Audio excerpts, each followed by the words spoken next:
All, இன்னைக்கு இஃப்தாருக்கு chicken grips தான் பண்ண போகிறோம் என்னோட ஸ்டைலில். பார்க்கலாமா? பவுலில் 1/2 கப் மைதா, 2 டேபிள் ஸ்பூன் கார்ன்ஃப்ளவர், கொஞ்சமாக வாட்டர் ஆட் பண்ணி பேட்டரை ரெடி பண்ணிக்கலாம்.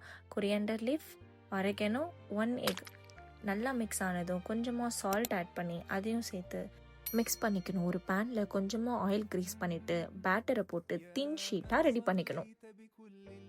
சேம் பேனில் ஆயில் ஆட் பண்ணி கிரைண்டு சிக்கனை போட்டு கொஞ்சம் சிக்கன் ஃப்ரை ஆனதும் red chilli flakes, capsicum, cornflour, அப்புறம் சால்ட், 1/2 கப் மில்க் ஆட் பண்ணி இந்த கன்சிஸ்டன்சியில் ஸ்டவ் ஆஃப் பண்ணிக்கலாம்.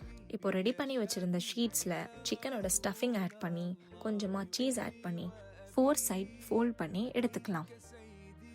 அப்புறமா பேன் எடுத்து ஆயில் போர் பண்ணி 2 சைடும் ஃப்ரை பண்ணி எடுத்தா ஆஹா, டெலிஷியஸான சிக்கன் கிரீப்ஸ் ரெடி. இந்த மாதிரி 30 days வெரைட்டி இஃப்தார் ரெசிபிக்கு ஃபாலோ அண்ட் சப்ஸ்கிரைப். பாய்.